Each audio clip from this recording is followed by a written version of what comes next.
जब मैंने प्रिपरेशन शुरू की थी अपने कॉलेज के सेकेंड ईयर थर्ड ईयर आते आते, तो मन में बहुत सारे फियर्स थे। मैं भी एक नॉर्मल फैमिली से हूँ, मेरे फैमिली में किसी ने आज तक सिविल सर्विस का पेपर भी नहीं लिखा था, तो मन में बहुत सारे फियर्स थे, डाउट्स थे, क्या होगा, कैसे होगा। तो हो सकता है आपके मन में भी ऐसा हो।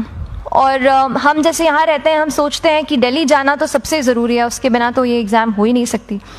तो उस पर मैं एक चीज़ बताना चाहूँगी कि जैसे KSG जैसे इंस्टीट्यूट हैं, जो फैकल्टी भी हमें वही मिलती है जो दिल्ली में पढ़ा रहे हैं, तो ये एक बहुत पॉजिटिव पॉइंट है कि क्वालिटी का कोई दिक्कत नहीं आएगी। बस एक चीज़ है, आप ज्वाइन करते हैं class, that will only provide you a direction. वो आपका रास्ता दिखा सकते हैं आपको कि इस रास्ते पर आपको चलना है, लेकिन चलना उस रास्ते पे आपको खुद है। You have to work on your own.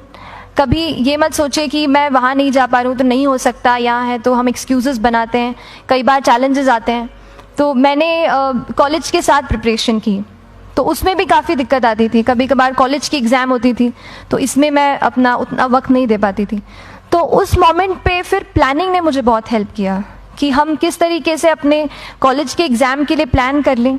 जैसे मैंने इंजीनियरिंग की है और मुझे पता है कि हम इंजीनियर्स 1 महीने से ज़्यादा पहले से पढ़ते नहीं हैं। पढ़ते हैं क्या? तो वो चीज़ आप ध्यान रख सकते हो, उसको अपना स्ट्रॉन्ग पॉइंट बना सकते हो। 1 से 1.5 महीना जब exam is approaching, I used to plan my entire syllabus का प्रिंट आउट निकाल के I used to make my notes. उस तरीके से उसको मैं उसको संभाल लेती थी। तो whenever you are managing those things together, focus on planning. किस तरीके से आप एक माइक्रो प्लान बनाएं, अपना डेली एक प्लान बनाएं, वीकली टारगेट सेट करें और एक ब्रॉड विजन दिमाग में रखें कि ब्रॉडली आप मंथ्स में क्या कवर करने वाले हैं। अगर आप प्लानिंग अच्छे से करते हैं तो ज़्यादातर पोर्शन आपका वहीं से कवर हो जाता है। और जब आप टारगेट्स बनाते हैं, उनको टिक करते हैं, तो एक सेंस ऑफ कंप्लीशन भी आपको मिलता है कि yes, I am on the right path और मैं सही जा रहा हूँ या जा रही हूँ। तो इस तरीके से प्लानिंग पे भी इक्वली फोकस कीजिए। एंड बस यही सिंगल बिगेस्ट मैसेज मेरी तरफ से यही रहेगा कि आपने अगर ठान लिया है, अगर आप सोचते हैं कि आप ये एग्ज़ाम क्रैक कर सकते हैं, तो आपको रोकने वाला और कोई नहीं, आप खुद ही हो सकते हैं। तो खुद आप अपनी रुकावट कभी मत बनिए, एक्सक्यूजेस मत बनाइए।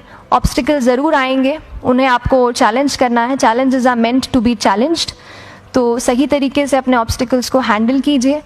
और इस एग्ज़ाम में अगर आप सही स्ट्रैटेजी रखते हैं तो आप अपने एक अटैम्प्ट में ही इसको क्रैक कर सकते हैं। एंड एनीवेज, आप जो भी अटैम्प्ट नेक्स्ट रखते हैं, दिल में यही रखिएगा कि जो ये मेरा नेक्स्ट अटैम्प्ट होने वाला है, ये मेरा बेस्ट अटैम्प्ट होने वाला है।